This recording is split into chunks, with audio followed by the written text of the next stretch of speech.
Jadi Adinda Ronald, menurut Adinda bagaimana konsep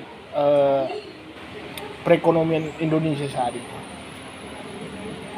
Konsep perekonomian Indonesia, seharusnya kita kalau konsen terhadap Pancasila ini kan harusnya ekonomi sosialis kan gitu kan gitu.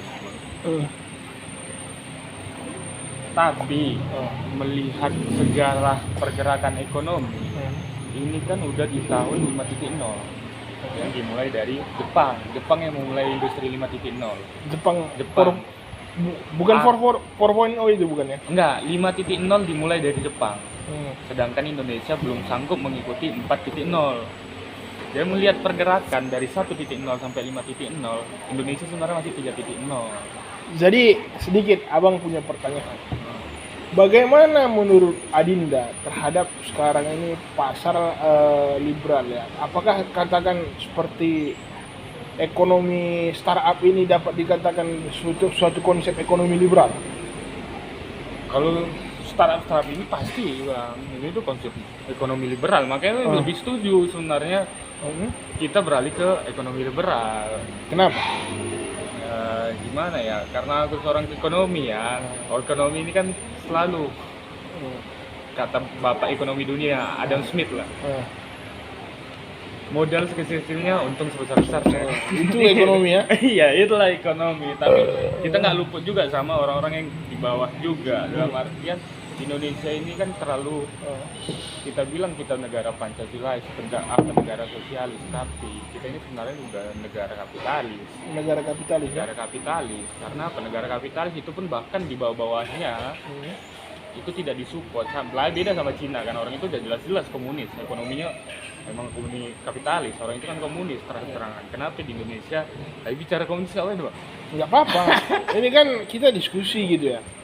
Tapi begini ya, kalau yang saya lihat sekarang ini, ekonomi Indonesia ini ada satu yang dimana regulasinya amburadul gitu. Kalau kita berbicara ini pengamatan saya ya. Pertama, di mana kita berbicara titik regulasi amburadul? Yang saya lihat kan seperti startup, apakah sudah dikenakan pajak?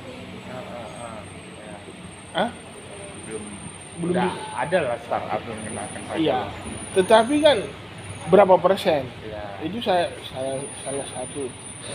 Terus dalam mendongkrak pertumbuhan ekonomi, regulasi terkadang ya terhadap upah minimum buruh itu kan agak sedikit amburadul menurut ini, sekali lagi secara pengamatan ya. Gimana saya lihat regulasi buruh terhadap perbedaan upah buruh di satu daerah satu dengan lainnya. Itu ini yang saya lihat. Dan kedua, kunci sebenarnya untuk membangun pertumbuhan ekonomi kan termasuk stabilitas politik kan. Ya, karena kalau politik tidak stabil, bagaimana mewujudkan pembangunan itu begitu, Adinda? Jadi terkait dengan perkembangan sektor UMKM, bagaimana Adinda Ronald ini melihat? Kalau khususnya di Kota Medan, sektor UMKM itu sudah sebagai alat politik yang memang terlalu jahat. Yang pengamatan gini ya di Kota Medan, bahkan di Indonesia itu udah terlalu jahat. Karena apa? Sering isu tentang pengembangan UMKM tapi dijadikan sebagai alat politik. Alat politik. Karena apa? Ketika digembur-gemburkan isu UMKM ini kan udah golongan menengah ke bawah. Iya kan pasti. UMKM menengah golongan ke bawah, dengan digembur-gemburkan isu peningkatan UMKM naik kelas apa segala macam. Terjadilah politik di situ. Terjadilah peningkatan suara yang membangun isu tentang UMKM, dan pada akhirnya contohnya ini kita lihat kan salah satu partai politik lah bilang ya, yang berwarna putih. Di mana-mana itu kan mereka ini kencang sekali, partai yang berwarna putih ini kan kencang sekali membangun mindset ekonomi UMKM. Karena bosnya juga pengusaha, dia pasti tahu alat-alat vital, bagaimana sektor-sektor vital untuk membangkitkan animo masyarakat. Contoh lah kan, sampai Presiden Jokowi juga pernah bilang ketika dia berkunjung ke suatu daerah, dia melihat gerobak UMKM itu berlabelkan Partai Putih ya kan. Iya. Seperti bajumu. Iya kan? Jadi begitu dia Adinda. Dan kalau menurut saya sebenarnya UMKM ini kan suatu titik yang suatu kayak mana ya, kalau saya lihat di kota Medan seperti Medan Kitchen Asia itu. Oh, itu bekas juga tuh. Iya, cuma kan saya lihat kan Pemko Medan ini kan apakah tidak bisa melihat tempat yang strategis itu kan, karena kan kayak Medan Kitchen Asia itu kan berdekatan dengan Kesawan Square, dan Kesawan Square itu kan lebih pertama itu kan lebih ke heritage dia. Iya, Kalau dia memang ada tempat-tempat loh yang bisa di Medan ini dijadikan pusat UMKM. Ya, misalnya contoh lah, banyak kan lahan-lahan kosong di Carrefour itu. Dekat Carrefour itu kan, Iya, contohnya. Carrefour yang Gatot Subroto kan, Gatot Subroto. itu kan luas lapangan. Nah, di situ kan bisa dibuat UMKM lah. Nah, kalau kita melihat sebenarnya pemerintah sendiri pun sebenarnya bisanya mempunyai peranan yang bagus dalam, misalnya pemerintah mengadakan expo ya. Iya. Expo misalnya seperti mereka memberikan pelatihan-pelatihan ke masyarakat gitu kan. Masyarakat bahwa UMKM seperti banyak lah UMKM ini butuh sebenarnya sokongan ya. Butuh sokongan dari pemerintah. Termasuk kami lah. Ya kami ini kan, saya dan abang bukan sama ini kan. Termasuknya salah satu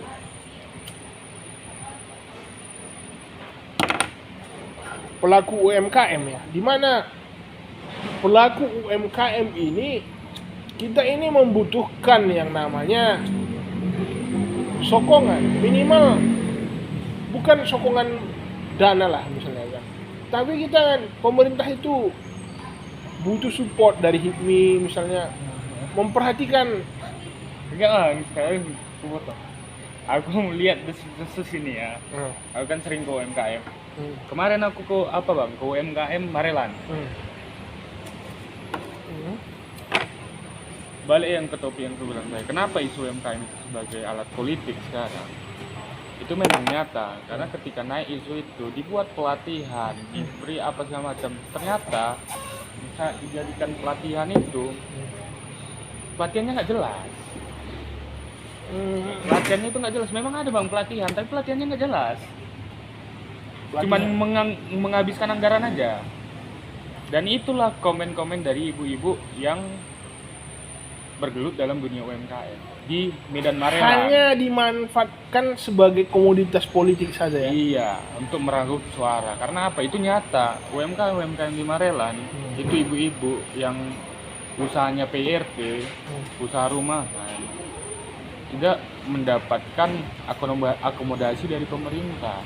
Padahal itu ada dananya. Kami pergi ke kecamatan Medan Marelan, jumpai camatnya itu, tapi camatnya nggak mau jumpa. Kami jumpa sama ibu kepala apa gitu. Jadi sebenarnya memang ada dana itu. Dana ada. Cuman diendapkan ya. Iya. Kemana dana itu? Itu di kecamatan Marelan. Kami mau keliling di 21 kecamatan sebenarnya kemarin. Karena kasusnya, kalau total dananya itu kisaran berapa? Ada miliar. kalau total dana memang nggak disebutkan, tapi ada anggaran. Terutama coffee shop. Ada itu bang. Ada ya. Coffee shop ada. Kami kecamatan Medan Marelan sama Bang Ngiri kemarin. Jadi kecamatan itu mempunyai alokasi dana untuk UMKM yang akan diberikan kepada UMKM. Ada juga spesifikasi UMKM-nya apa itu? Itu entah produk rumahan, coffee shop, apa segala macam itu ada. Tapi ketika kami terjun ke lapangan, orang itu nggak menerimanya. Bahkan ketika ada pelatihan, itu cuma pelatihan abal-abal tanpa ada ya ibaratnya feedback sama UMKM-nya, cuman penghabisan penganggaran. Tapi kalau secara regulasi sebenarnya udah baik dari A ke B, dari C ke D, tapi semuanya ini dipangkas. Dipangkas oleh oknum-oknum Iya. yang tidak bertanggung Iya jawab. bang, itu faktanya itu, karena kami udah terjun. Tapi ke bawah. sedikit ya, kalau kita lihat ya, kita berbicara sektor kreativitas ya, saya melihat kan anak muda ini bisa membuat pelaku ekonomi kreatif. Contoh ya, pernah dengar istilah kaos toko Medan? Tahu. Sekarang bagaimana itu? Sudah tidak ada lagi kabarnya kan? Padahal itu ya, seperti di Jogja, di Bali. Jogja punya Dagadu, Joger. Kalau di Bali punya Krishna, istilah itu misalnya sebenarnya itu dapat mengangkat citra kota Medan.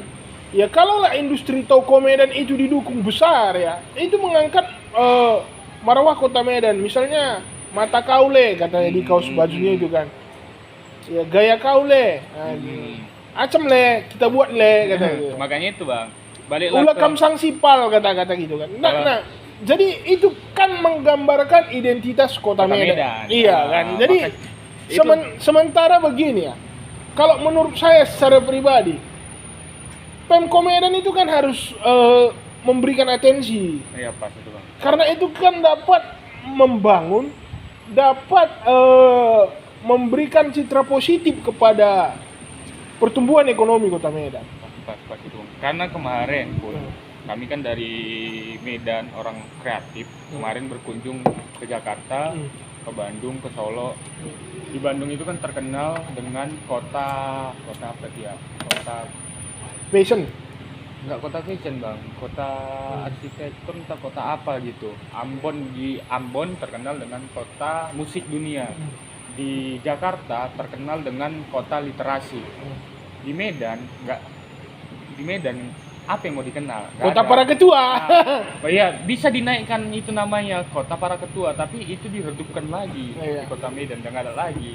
Dengan naiknya kemarin si Bobby buat The Kitchen of Asia di Kesawan Square, sebenarnya bagus juga ada. Berarti memang di Medan itu inilah, kalau makanan kalau nggak enak kali, udah itu aja dua sebenarnya di kota Medan. Karena Medan juga terkenal dengan makanan yang enak, karena makanannya penuh cita rasa. Tapi itu kan udah nggak ada lagi Kitchen of Asia. Masuk lagi bang, kalau abang pernah dengar Medan itu medical apa gitu, karena itu dikeluarkan lagi Medan sebagai kota medikal apa kayak gitu. Makanya udah beralih konsep. Sebenarnya kota Medan ini apa dulu, The Kitchen of Asia, sekarang medical of apa gitu. Makanya aku kurang setuju juga tentang keadaan. Jadi sebenarnya begini ya Adinda, kalau saya melihat kita berbicara sektor ekonomi kreatif, apa sih yang saya lihat? Medan ini kan anak-anak mudanya itu kan haruslah dihimpun ya. Dibuat berbagai komunitas gitu kan. Sebenarnya apa yang bisa? Pertama, kita berbicara otomotif gitu kan. Pemko Medan kan bisa memahami pasar otomotif, bisa membuat seperti namanya expo pagelaran otomotif, dan misalnya dibuat ini bengkel Medan misalnya kan. Jadi dibuatlah situ pusat-pusat otomotif dan sebagainya, tempat nongkrong ya kan. Nah, karena gini, kalau kita berbicara ekonomi kreatif dan pasarnya itu kembali kepada sebuah yang namanya art, seninya gitu. Jadi kan misalnya di Medan inilah dibuatlah suatu pasar otomotif, pasar musik. Semua sebenarnya itu bisa menjadi sebuah ekonomi kreatif. Di mana misalnya musik dibuat sanggarnya, pengamen itu dihimpun, pengamen. Ketika ada acara mereka ditampilkan sebagai orkestra, semua kan kalau dimanusiakan itu bisa gitu loh.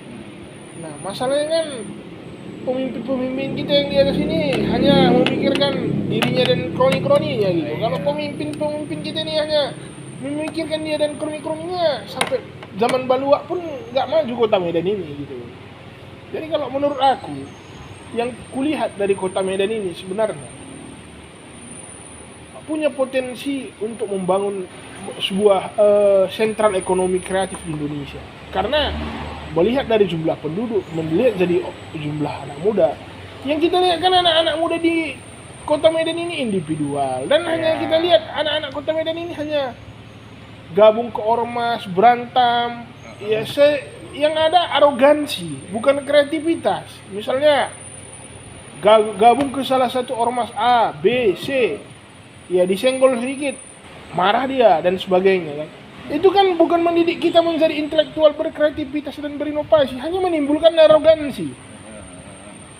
Tapi cobalah anak-anak muda ini kan dibuat ke pasar ekonomi kreatif ya. Kalau mereka suka kuliner dan dunia kopi ya, bisa dibuat UMKM-nya. Sebenarnya peran pemerintah Pemko Medan itu membuat Medan Creative Center. Komite ekonomi kreatif. Sudah ada? Ada komite ekonomi kreatif. Jadi kemarin ada yang namanya komite ekonomi kreatif. Tapi menurut pandanganku ya tentang komite ekonomi kreatif Kota Medan itu tidak mendukung para pelaku kreatif. Kenapa? Nggak mendukung para pelaku kreatif karena apa? Wadah yang diberikan yang kulihat itu wadah politik. Wadah politik ya. Wadah politik gitu. Jadi memang sebagai alat lagi. Semua itu dijadikan alat semua. Alat semua. Iya, semuanya alat semua. Karena ada satu temanku, dia muralis. Diminta untuk memural adalah salah satu diminta mural sama pemerintah, tapi dia itu akhirnya nggak dibayar. Kenapa?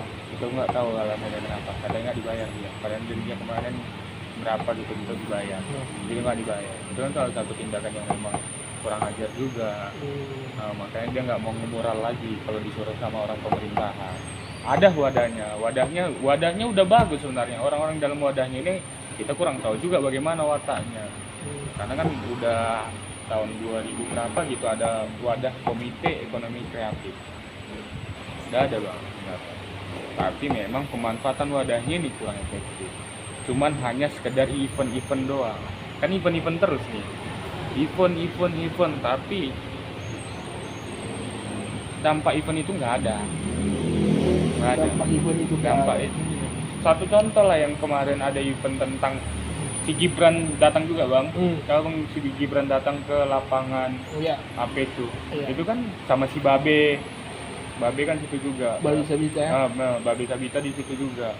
Dia bicara tentang industri kreatif lah topiknya kalau nggak salah, industri kreatif. Tapi udah macam kumpul keluarga di situ. Iya, arisan ya. Iya, semacam nggak ada bobotnya di dalam diskusi itu yang kulihat. Kenapa? Karena aku nengok juga kan beberapa komentar yang ada hanya buat macet aja tuh, buat macet kumpul keluarga apa sih yang kulihat dari media sosial. Memang berarti kan image-nya memang udah nggak bagus lagi karena orang pun udah tahu juga tentang hal itu. Memang seperti itu gitu. Jadi artinya kalau kita lihat kembali lagi sebenarnya ekonomi Indonesia ini pasarnya ini bisa kita lihat luas, sumber daya alam luas dan pasti, Bang. Alam dan manusianya. Tinggal makanya saya bingung. Kenapa hanya banyak angka kemiskinan? Kita sumber daya manusia kita banyak. Sumber daya alam banyak. Nikel aja di stop menjerit-jerit Eropa. Iya, nikel aja di stop menjerit-jerit Eropa ya kan. Makanya saya bilang pemerintah ini dan kroni-kroninya udah membuat negara ini seperti kerajaan gitu. Makanya itu. Misalnya si A, si B, dinasti si A, si B. Udah politik dinasti. Ada seperti mereka ini membanggakan yang namanya sebuah privilege. Pingin membuat negara membuat satu yang namanya di sini seperti kerajaan kecil ya. Kerajaan pribadi mereka gitu. Jadi misalnya si bapak ini punya jabatan tinggi, anaknya semua ngekor ya. Padahal secara kapasitas dan kemampuan saya yakin mereka nggak punya. Misalnya kayak presiden gitu kan, kayak si Kaisang belum kok tiba-tiba ngekor gitu jadi wali kota gitu. Jadi yang saya lihat seperti itu satu yang membuat negara ini sudah tidak memberikan kesempatan bagi orang lain untuk berkembang gitu. Jadi yang berikutnya ya yang saya lihat kalau kita berbicara tentang pembangunan ekonomi ya secara global dan nasional itu terletak pada potensi sumber daya manusianya. Ya, terletak berpihak pada potensi sumber daya manusia. Sumber daya manusia itu apa? Misalnya kreativitas kah, seniman kah, ya kan? Ini semua kan bergantung kepada potensi Makanya itu masyarakatnya. tadi aku ngomong, kita ini belum terlepas dari psikologis penjajahan itu, Bang. Makanya itu bisa jadi berapa ratus tahun lagi baru SDM kita itu membaik. Ya, berapa ratus tahun lagi kamu bilang, kita pun belum sampai 100 kan, hidup masih 70 ya. Makanya itu mau tidak mau memang harus digempor biar SDM-nya meningkat. Makanya itu aku bilang pengaruh psikologis terhadap perbudakan kita itu memang agak ada juga secara tidak langsung, pasti ada. Karena pergeseran itu pasti kan ada tuh, Bang. Makanya kan sistem pendidikan di Indonesia ini kan memang sistem pendidikan untuk guru yang harus taat dan taat. Beda sama Amerika, beda sama orang-orang Eropa yang lain. Orang itu bahkan nggak perlu terlalu administrasi kali kan, kalau satu pekerjaan harus lulus S1 kan enggak. Makanya kan memang udah pengaruh itu juga sebenarnya. Tapi kalau kau lihat black market lah, pasar hitam itu, apakah bisa dibilang berdampak buruk terhadap pertumbuhan ekonomi Indonesia? Tergantung, Bang. Nah, bagaimana kita berbicara black kalau market? Kalau di stop black market, perekonomian dunia pun bakal menurun juga.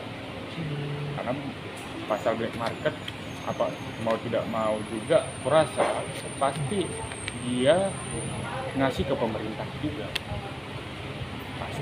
pasti ada ngasih ke pemerintah, nggak mungkin black market itu seenaknya ada tanpa, kan ada Kementerian Kominfo di setiap negara-negara yang ada kan pasti mengetahui itu, kalau tahu kan pasti langsung dicekal tuh. Ini kan buktinya masih merajalela. Kominfo, Kementerian Perindustrian kan? Iya, gitu kan harusnya tugas dia tentang black market ini. Kenapa nggak di stop? Berarti kan memang ada aliran dana juga, bisa jadi kan? Atau memang kinerja orang itu kurang baik makanya nggak bisa di stop, itu kan gitu. Iya. Kan gitu ya, apanya mandangnya itu antara dua itu. Tapi yang berikutnya ya, kalau misalnya seperti judi lah bilang, itu dapat menambah PAD itu. Iya, dapat lah, makanya perlu juga memang seharusnya kita buat macam di Malaysia itu kan. Genting ya kan. Iya. Tapi kan itu kembali kepada oknum kepolisian dan sebagainya gitu. Ya, dulu di Gubernur Jakarta kan sempat buat macam genting itu. Kalau lah misalnya judi diilegalkan, dilegalkan. Sebenarnya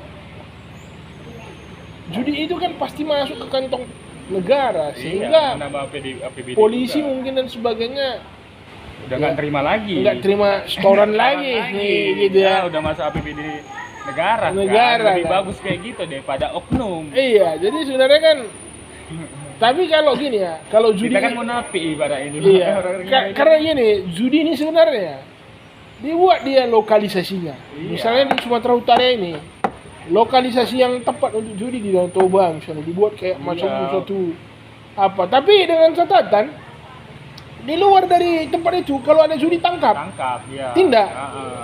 Pas. Aku setuju kayak gitu, Bang. Iya. Jadi ibaratnya dimonopoli lah dia. Iya, lebih bagus kayak gitu, Bang. Timbang ini oknum yang ngambil untuk pribadi dia. Kanit yang ngambil, Kasat yang ngambil dan sebagainya kan. Tinggal untuk pribadi dia. Iya. Itu kan udah tahu rasa orang umum. Makanya nanti tidak ada lagi istilah Kaisar 303 ya kan. Seperti yang lalu-lalu ya kan. Ini kan udah rahasia umum, udah nggak rahasia lagi, udah umum tahu bahwasanya memang ada dikasih dan aliran dana. Itu sudah rahasia umum ya. Ya karena maupun gimana kita bilang, judi ataupun PSK itu nggak bisa hilang dari dunia ini, karena pekerjaan tertua itu kan PSK juga. PSK kan salah satu pekerjaan tertua di dunia juga, dan PSK pun juga nggak merugikan juga, nggak ada merugikan. Kalau saya juga kan hanya narkoba lah jangan dilegalkan. Iya. Kalau narkoba memang merusak. Kalau judi yang kulihat itu sportivitasnya, cuma dibikin lokalisasinya. Karena apa? Kalau judi dilegalkan dapat menyumbang APBN lagi yang 10 ke 15% dapat itu. Misalnya berapa pulau di Sumatera bikin di satu-satu aja lah, satu-satu di setiap provinsi itu kan udah Udah untuk APBN negara udah berapa persen? Iya, ya kan. Tapi di tempat wisata misalnya kan, misalnya kalau di Pulau Jawa misalnya dibikin di tempat Kepulauan Seribu, kalau misalnya di Bali, di Kalimantan, di Papua gitu kan dibuat seperti apa ya, kayak kasino-kasino gitu, Iya. sehingga ke dalam pun orang harus dicek itu saldo di ATM-nya. Kalau di atas 50 juta boleh masuk. Dibuat regulasinya di atas 50 juta boleh masuk. Tapi kalau di bawah 50 juta tidak boleh. Dibuat. Jadi kan ada mesin ATM, mesin pengecek saldo itu. Dibuat, dicek misalnya oleh petugas. Oh, 50 juta, tak. Jadi kan kalau dia regulasi yang jelas, saya kira gampang itu menjalankan itu. Gampang kali bang. Kalau jelas ya. Karena kalau dampak dibangunnya kasino, masyarakat sekitar pun pasti meningkat ekonomi. Pasti itu meningkat ekonomi. Cuman ya kembali sebuah mindset lah. Iya banyak mindset lagi. Negara kita ini kan negara yang religius katanya. Negara yang religius tapi konyol terkadang. Semua kalau regulasi yang jelas, semua orang makan di negara ini. Tapi kalau saya lihat terkadang regulasi peraturan ambigu gitu loh terhadap suatu pengimplementasian. Makanya itu salah satu menghambat faktor pertumbuhan ekonomi. Baik regulasi ketenaga kerjaan, baik regulasi tentang investasi dan sebagainya. Ya, kalaulah asing mau berinvestasi di negara ini, perangkat keamanan itu harus distabilkan. Misalnya, ya nanti orang Amerika lah mau berinvestasi ke Medan, orang masuk A, B, C, D, nanduk semua. Iya. Tapi kalau regulasinya jelas, misalnya Amerika mau investasi di kota Medan, misalnya perusahaan Amerika di bidang fashion gitu, anggarannya, tenaga kerjanya diserap dari orang-orang Medan, dibuat bahan-bahannya orang-orang Medan, bahan-bahannya stakeholdernya semua dibuat dari orang Medan gitu. Saya kira nggak ada masalah. Kembali kepada sebuah regulasi sebenarnya. Wah itu, makanya aku gimana juga memandang kita Medan ini oknumnya semuanya nih, karena kan udah dinasti semua juga bang. Iya, kalau yang kamu bilang itu betul gitu. Oknumnya ya. Iya oknum bang. Memang untuk memperbaiki SDM ini butuh bertahun-tahun memang. Sulit memang, terutama SDM Kota Medan ya bang. SDM Kota Medan itu Ampun lah. parah ya, itu bukan main. Regulasi angkutan umum aja suruh ngaturnya kan. Sampai bentrok. Karena di Medan ini ya butuh pemimpin yang tangan besi sebenarnya. Oh iya pak. Seperti Ahok ya. Kalau Ahok jadi gubernur atau wali kota Medan aja lah, kasih Ahok 1 periode, maju Medan ini. Maju pasti bang. Nggak ada juga yang berani sama dia pas itu, gempurnya juga. Iya, kalau andai karena terjadilah mujizat Ahok di kota Medan ini 1 periode aja jadi wali kota Medan. Ya kita lihat kan, Ahok menetapkan standar kepemimpinan Jakarta dirusak sama penggantinya Anies. Ketahuan kan semua. Karena menciptakan dan membangun regulasi sebenarnya. Jadi pertumbuhan ekonomi ini kembali kepada regulasi yang jelas. Kalau regulasi ketenaga kerjaan jelas, regulasi investasi jelas, regulasi perindustrian jelas semua, pasti maju pertumbuhan ekonominya. Tapi kalau regulasi ini tidak jelas, susah. Makanya kembali kepada sebuah regulasi. Terima kasih.